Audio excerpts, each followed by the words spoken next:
বন্ধুরা, আপনার রেশন কার্ডে কত করে মাল দিচ্ছে, আপনার যে রেশন কার্ডের যে ট্রানজ্যাকশান হিস্ট্রি কীভাবে দেখবেন? তো এটা খুব সহজেই আপনি আপনার মোবাইল ফোন দিয়ে অনলাইন থেকে দেখে নিতে পারেন। তো কিভাবে দেখতে হয় তো সেটা আমি স্টেপ বাই স্টেপ দেখে দিচ্ছি। তার আগে বলে রাখি, আমার পেজে আপনি যদি নতুন হয়ে থাকেন তাহলে পেজটিকে ফলো করে রাখবেন এইরকম ইন্টারেস্টিং ভিডিও পাওয়ার জন্য। তো চলো আমি স্টেপ বাই স্টেপ প্রসেসে দেখিয়ে দিচ্ছি আপনার রেশন কার্ডের যে ট্রানজ্যাকশান হিস্ট্রি কীভাবে দেখবেন।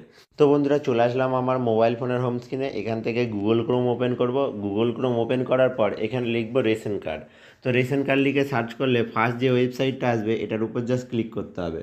তো ক্লিক করলে এইরকম একটা ওয়েবসাইট ওপেন হয়ে যাবে। এটা অফিসিয়াল ওয়েবসাইট। নিচের দিকে চলে যাব। যাওয়ার পর এখানে দেখতে পাচ্ছি রেশন কার্ড ট্রানজ্যাকশান ডিটেলস। তো এই যে রেশন কার্ড ট্রানজ্যাকশান ডিটেলস এর উপর জাস্ট ক্লিক করতে হবে।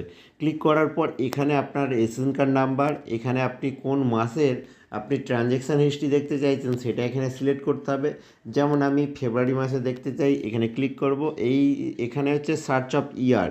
তো আপনি কোন সালের এই ট্রানজ্যাকশান হিস্ট্রি দেখতে চাইছেন সেটা এখানে সিলেক্ট করতে হবে। করার পর সার্চের উপর ক্লিক করলেই আপনার সামনে পুরো ডিটেলস চলে আসবে। তো এইভাবে খুব সহজেই আপনি রেশন কার্ডের ট্রানজ্যাকশান ডিটেলস আপনি দেখতে পারেন। তো এই ছিল আজকের টিউটোরিয়ালটি।